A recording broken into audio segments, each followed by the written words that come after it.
My mother kicked me out to please her cruel new husband, but she didn't know I owned the house, and what I did next shattered her illusions. When I was 15, my dad passed away.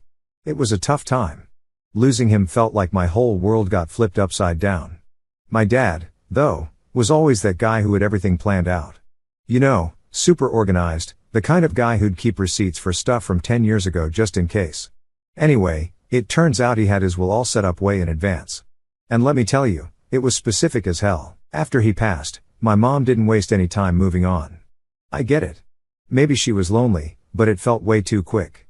You know, one moment we're at his funeral and before I even had a chance to process everything, she's already talking about some new guy she met. I'm like, wait, what? It felt like 1 minute I was dealing with losing my dad. And the next there was this stranger, Rob, moving into our house. It all happened so fast I barely had time to blink. One day it was just me and my mom trying to get by. And the next there's this dude in our living room acting like he's been there all along. Rob was, well, I guess he was alright at first, but man, it just didn't sit right with me. I mean, my dad's stuff was still all over the place. His chair, his tools, even his favorite mug that he'd always use every morning. It was like he was still there. Then Rob comes in and suddenly all that stuff starts disappearing. My mom would be like, oh, we need to make room for Rob's things. And I'd think, what's the rush? It's not like Rob was paying rent or anything. It felt like she was erasing my dad bit by bit, and that stung. Anyway, a couple of months after my dad passed, I got the news about the inheritance. I remember the day so clearly because it was probably the one time I actually felt like something was going right. My dad's lawyer sat me down and explained everything. My dad left everything to me, not a penny to my mom. I guess it makes sense since they weren't married and legally she didn't have a claim, but still, it caught me off guard. At first, I was like, wait, are you serious? I didn't really know how to react. I mean, I was just a kid and suddenly I was told I owned properties and money. It was kind of overwhelming. My mom though, oh, she was pissed. She tried to act all supportive, but I could see it in her eyes.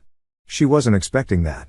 She probably assumed she'd get at least something, but nope, it was all mine. And because of the way my dad set up the will, there was no way she could challenge it. The guy was thorough. He made sure everything was locked down so tight that even if she tried, she'd lose. At first, she tried to play nice, like, hey, I'm so happy for you, sweetheart. Your dad loved you. But it wasn't long before she started pushing. She kept bringing up how it would be nice if I shared some of it with her, you know, as a gesture of goodwill or whatever. It was always framed like it was my choice, but the way she said it, it felt more like pressure. Then one day, she comes up with this plan. She asked me if I'd consider transferring one of the properties to her. I remember standing there just kind of staring at her like, is she for real? She went on saying how it would make things easier with Rob if he felt more secure, like he was really part of the family. She wanted to show him that he was welcome by putting the property in her name.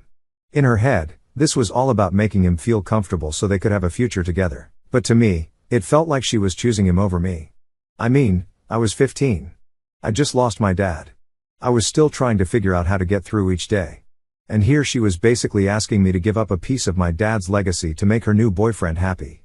It was like she didn't even think about how it might feel for me, her own kid. I told her I couldn't, even if I wanted to. My dad's will was set up so that I couldn't touch any of it until I was 21. The look on her face when I said that, man, I don't think I'll ever forget it. She tried to hide it, but she was mad.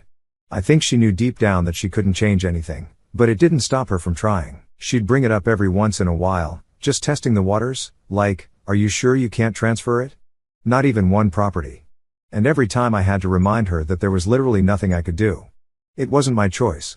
It was how my dad set things up. To be honest, even if I could have given her the property, I don't think I would have.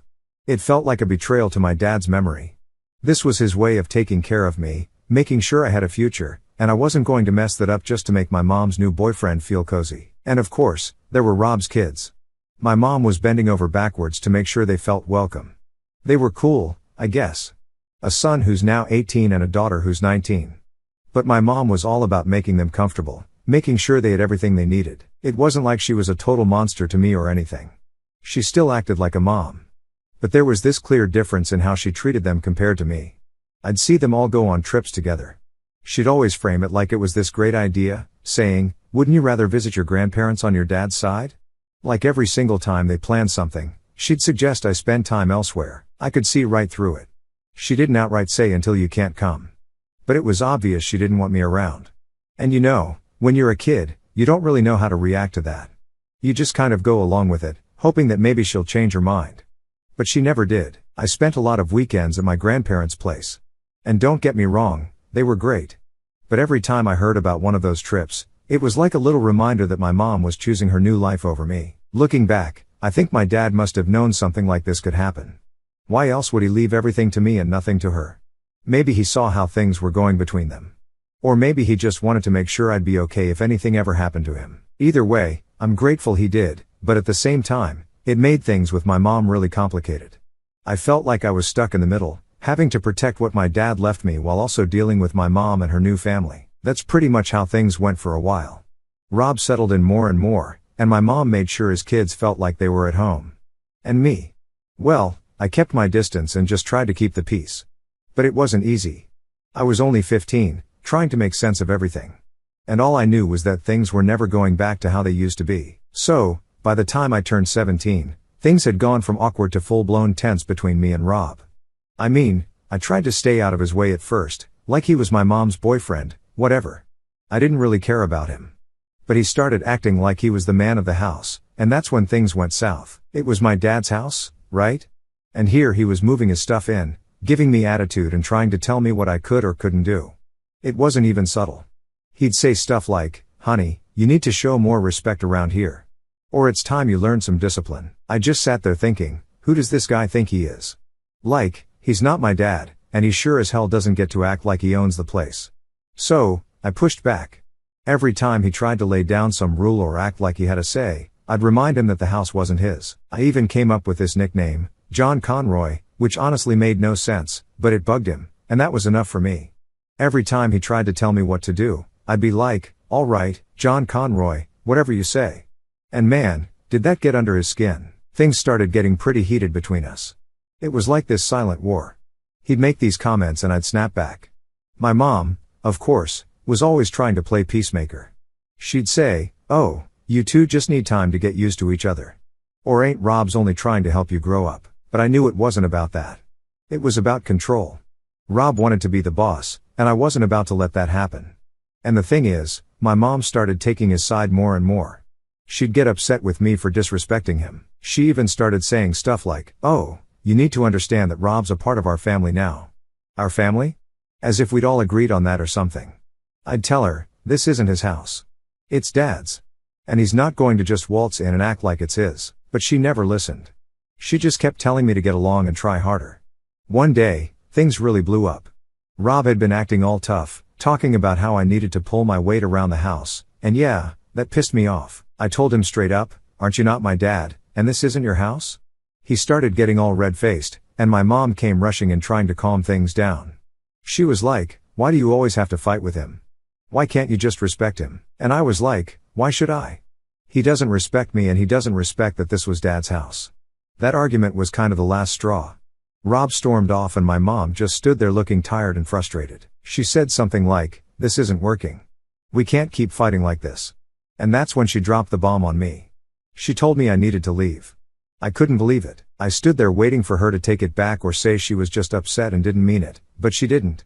She looked me in the eye and said, "I think it's best if you find somewhere else to stay for a while." I was like, "Wait, my house? You're kicking me out of my house?" She just sighed and said, "It's not just your house. It's our home, and Rob and his kids deserve to feel comfortable here, too." I felt this wave of anger and hurt hit me all at once. She was choosing them over me. It wasn't even a question anymore. She kept going, saying, "And I'm doing this for your own good, so you can have some space and cool down." But I knew what wasn't about me cooling down. It was about making things easier for her and Rob. She thought if I wasn't around, they'd have their perfect little family and everything would be fine. I left the room, slamming the door behind me. I was so mad. I could barely think straight. I didn't even know what to do next. I mean, I was 17. I didn't have a job that paid enough to get my own place. And all my stuff was in my house. I went up to my room and started packing up my things, just throwing stuff into bags. I didn't know where I was going, but I knew I couldn't stay there anymore. Thankfully, my grandparents stepped in. They'd always been there for me, even when my mom wasn't. They offered me a place to stay, and I grabbed onto that offer like a lifeline. My grandpa picked me up that evening, and I remember just sitting in the car, staring out the window, feeling numb. It was like everything had crumbled in one day. My own mom was kicking me out of the house my dad had left me. When I moved into my grandparents' place, it felt safe. They were amazing and they never made me feel like I was a burden. My grandpa especially tried to make me feel better. He said, "You're always welcome here, kiddo. Don't let anyone make you think otherwise." And honestly, I needed to hear that. After everything with my mom, it felt good to know someone had my back. But my mom, she'd still come over to visit sometimes, acting like everything was fine. She'd say things like, "I love you. You know that, right? And I'm just trying to make sure everything stays peaceful." It was like she was trying to make herself feel better about what she'd done. I remember one time she brought over a bunch of my old things, saying she thought I'd want them at my grandparents' place. I just stared at her thinking, you want to act like this is normal, but it's not. She'd talk about how she was just doing what was best for everyone. How Rob needed space to feel at home and how I'd understand one day. I just nodded along, but inside I felt like she was justifying her own choices. She'd say stuff like, "You'll always have a home with us when you're ready." And it took everything in me not to tell her that it wasn't my home anymore. It was Rob's. It was hard to see her and not feel angry. She was the one person who was supposed to be on my side. And she wasn't. She was choosing some guy she'd known for barely a couple of years over me, her own son. And she acted like it was all for my benefit. Like kicking me out was somehow her way of helping me grow up. After a while, I just stopped engaging with her visits. I'd be polite, but I wouldn't let her excuses get to me anymore. I focused on my school, my friends, and my grandparents. They became my real family during that time. My grandma would always tell me, "You've got us, and you're going to be okay." And even though I still felt angry and hurt, having them around made things a little easier. I guess deep down, I started to understand that my mom was never going to be the parent I needed her to be. She was too focused on building this new life with Rob and his kids. And me, I was just a reminder of the old life she was trying to move past. So, I started moving past it, too. I figured if she could pick Rob over me, then I could choose to focus on myself instead. At the end of the day, I knew I had my grandparents' support, and that was enough. I learned to stand on my own 2 feet, even if it meant not having my mom there. And honestly, that was probably the best lesson I could have learned back then. When I finally finished college, I knew it was time to take a closer look at the properties my dad left me. The whole time I was with my grandparents, I kept reminding myself that these properties were my shot at building something for myself. My dad had planned everything so that I'd have a future even without him around. And I wasn't going to let that go to waste. One of the places my dad left me was the house my mom and Rob were living in. Yeah. The same one where I used to live before everything went down. It was a good house, solid structure, nice neighborhood, perfect for renting out if I ever got the chance. So, with my degree in hand, and the idea of maybe going for a master's on the horizon, I thought, why not renovate it and rent it out? I mean, extra income wouldn't hurt, especially if I was planning on going back to school. I knew I had to break the news to my mom at some point, and I didn't expect it to go well, but it had to be done. I showed up at the house one day, ready to have the conversation. The plan was simple. I'd tell her about my intention to renovate and give them a reasonable time frame to figure out their next steps. It was going to be tough, no doubt, but I figured if I was respectful about it, she might understand. Well, that plan didn't even get a chance. When I knocked on the door, no one answered. The house was dead quiet and their car wasn't in the driveway. I thought maybe they were just out running errands, so I waited for a bit. But after a while, it was clear they weren't coming back anytime soon. I tried calling my mom's cell, left a voicemail, and even sent her a text saying I'd stopped by and wanted to talk. No response, so I headed back to my grandparents' place. Later that night, I found out they were on vacation. My grandma mentioned it casually, like, "Oh, your mom and Rob went down to Florida for a few days." I was like, seriously? Here I am trying to have a mature conversation about my property and they're off on some beach getaway. I mean, I get that people need a break, but a heads up would have been nice. I gave it a couple more days hoping she'd get back to me, but still nothing.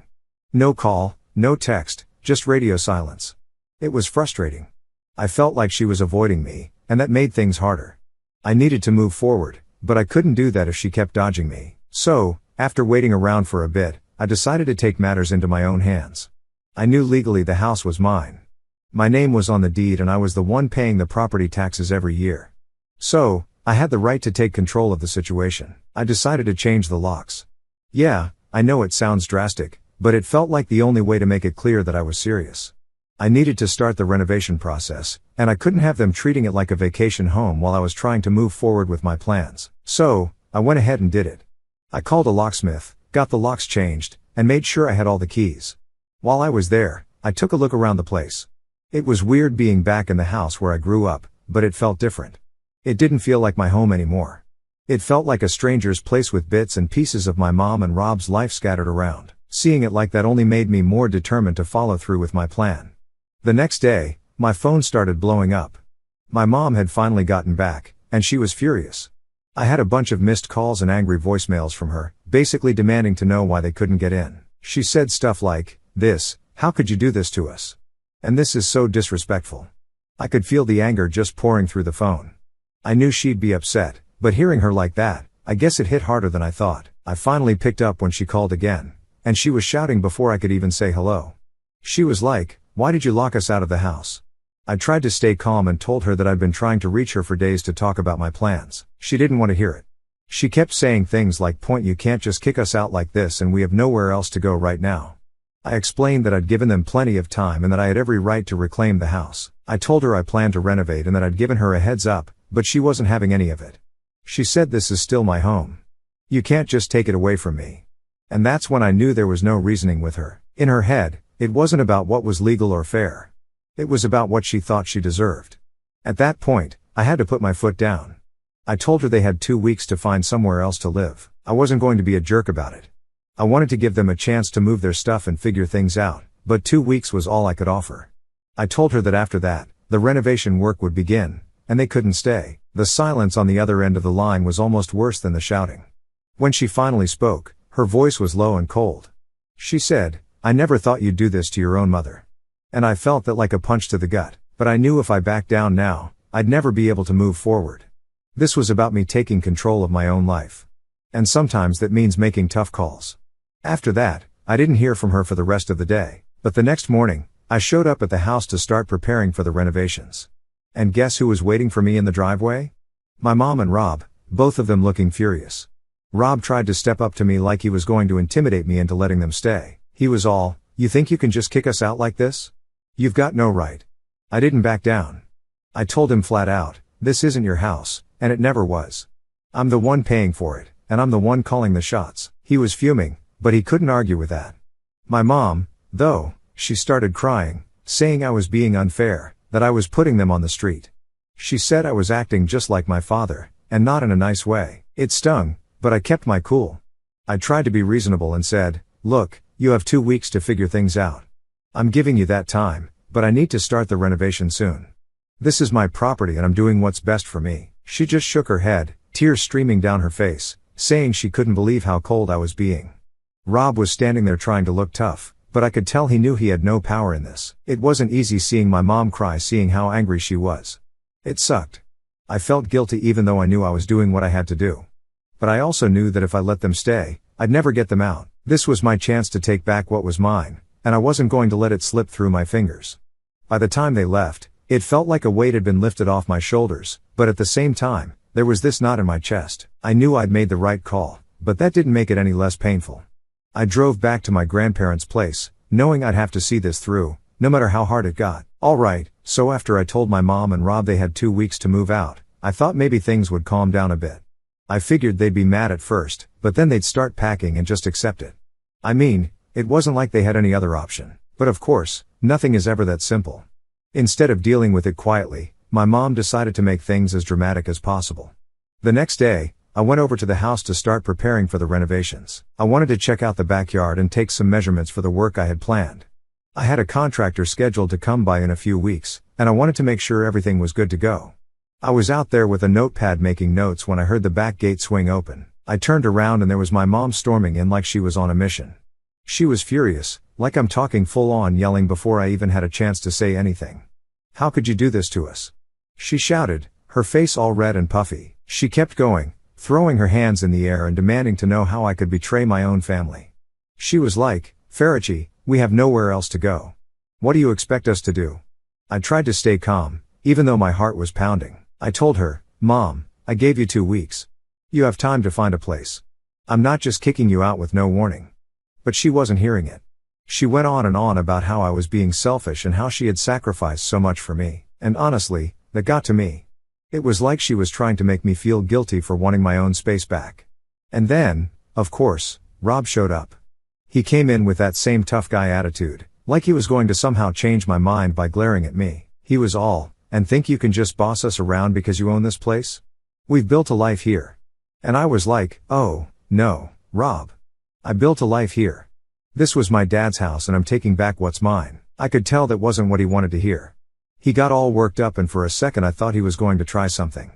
But my mom stepped in, putting her hand on his chest, telling him to calm down. She turned back to me with tears in her eyes and said, "Please, we need more time. We've got nowhere else to go." And then Rob's stepdaughter, the one who's 19, came out of the house crying. I hadn't even noticed her until she stepped onto the porch clutching her stomach. That's when my mom blurted out, "She's pregnant. You can't do this to her. You can't kick us out when she's about to have a grandchild." That hit me like a punch. I wasn't expecting that. For a moment, I just stood there not really knowing what to say. It felt like they were pulling out every card they could to get me to change my mind. And I mean, yeah, I felt bad for her. She was young and being pregnant is a lot to handle. But at the same time, I knew I couldn't let that change things. I took a deep breath and told them, "Oh, look. I'm sorry she's going through that, but this is still my house. You have 2 weeks.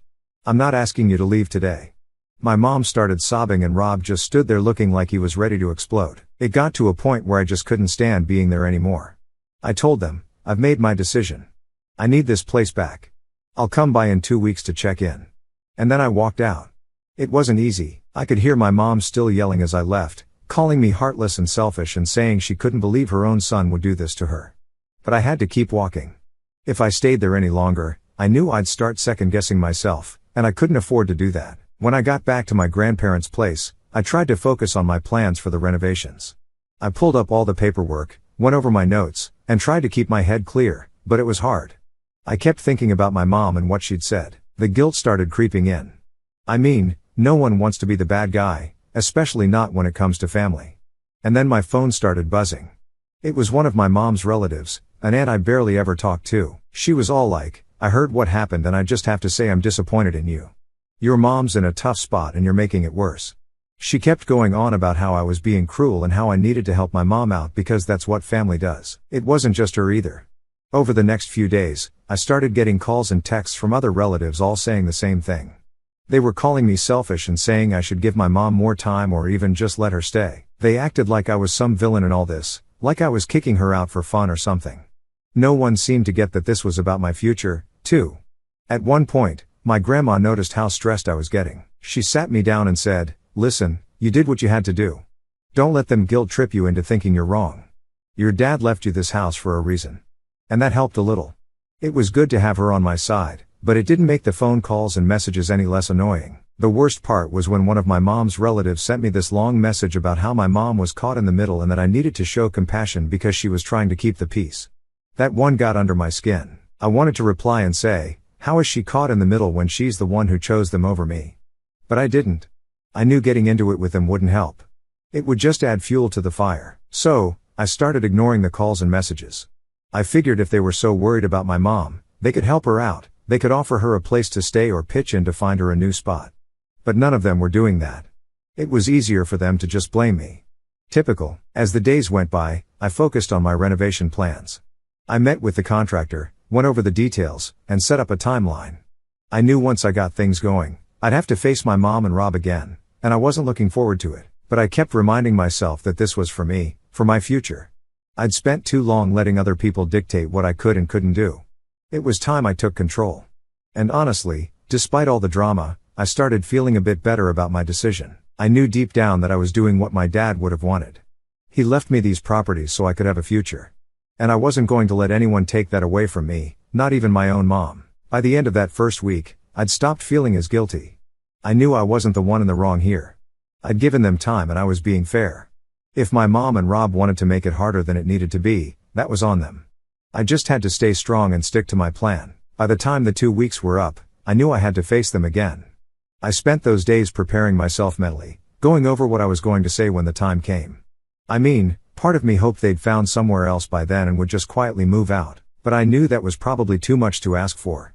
The way things had been going, I had a feeling they were going to push back, try to make it as difficult as possible. The day I went back to the house, I pulled up to the driveway and sure enough, there was my mom, Rob, and even a few of their friends and relatives standing around. It was like they were putting on a show or something. My stomach dropped, but I knew I had to stay calm. If I let them see me stressed, they just used that to push me more. As I walked up, my mom came rushing over, tears streaming down her face. She went straight into this whole emotional speech saying, "I can't believe you'd really do this to us. You're my son. How could you turn your back on me when I need you the most?" It was the kind of thing that if I hadn't been so prepared for it, would have really gotten to me. But I'd spent days thinking about it, replaying her words in my head, so I just stayed calm. I told her to Mom, "I gave you 2 weeks. That's fair, and you know it. This is my house, and I have every right to take it back." She kept shaking her head, saying I was being unreasonable and that 2 weeks wasn't enough time. But I knew that wasn't true. If they'd really tried, they could have found something or at least made some progress. It felt like they were just stalling, hoping that if they pushed hard enough, I'd back down. Then Rob jumped in all fired up like he was ready for a fight. He was like, This is our home. You can't just show up and take it from us like this." I could feel the tension rising, but I kept my voice steady and said, "Actually, I can. Legally, it's my property. I've been more than patient, and now it's time for you to move out." I could see the anger in his eyes, but he didn't have a response to that. He knew I was right. That's when the relatives got involved. One of my mom's cousins stepped forward and started going off about how family is supposed to stick together and how I was acting like a landlord instead of a son. She said stuff like, 1. Your mom has done so much for you and now you're just abandoning her. It felt like everyone was ganging up on me, trying to make me feel like the worst person in the world. I took a deep breath and told her, "I understand you're trying to help, but this isn't your business. My dad left me this house for a reason, and I'm doing what I have to do." I could tell that didn't go over well because she just scoffed and turned away, muttering something about how I was heartless. At that point, I realized this wasn't going to be a quick conversation. They were all just waiting for me to crack, hoping I'd feel bad enough to change my mind. But I knew if I gave in now, they'd never leave. It would just be more excuses, more drama, and more pressure. I had to stand my ground, no matter how bad it felt. My mom started crying even harder, saying things like, "Sitano nowhere will go. We have no money saved up for this." I had to bite my tongue to stop myself from saying what I was really thinking, which was, maybe you should have thought of that before letting this go on for so long. But I knew that wouldn't help. Instead, I just said, "I'm sorry, but I need this space back. You have to find another option." She switched tactics, then asking if she could have a little more time. "Just 1 more month," she said, her voice all shaky. "We'll definitely find something by then." I almost felt myself wavering for a second, but then I remembered how she'd used that same tone before. It was always about getting more time, more leeway, but nothing ever really changed. If I gave her another month, I'd be in the exact same spot when that time ran out. So, I told her, "I've already given you the time I could. I can't wait any longer." Rob, of course, started ranting again about how I was kicking them out with nowhere to go, but I just kept repeating myself to "Sis, my house. I'm taking it back" over and over like a broken record because I knew they were trying to wear me down. Then Rob's stepdaughter, the one who's pregnant, came out onto the porch, holding her stomach and looking like she was about to burst into tears. She said, "Please, we don't have anywhere to go. I'm about to have a baby. We need a roof over our heads." And man, that one was rough. It's hard not to feel something when you see a scared pregnant teenager begging you for help. But I reminded myself that it wasn't my responsibility. It sucked, but I had to focus on what was best for me. I said, "I'm really sorry, but I've given as much time as I can. I hope you find somewhere soon." And with that, I turned and walked away. My mom called after me, screaming about how she'd never forgive me.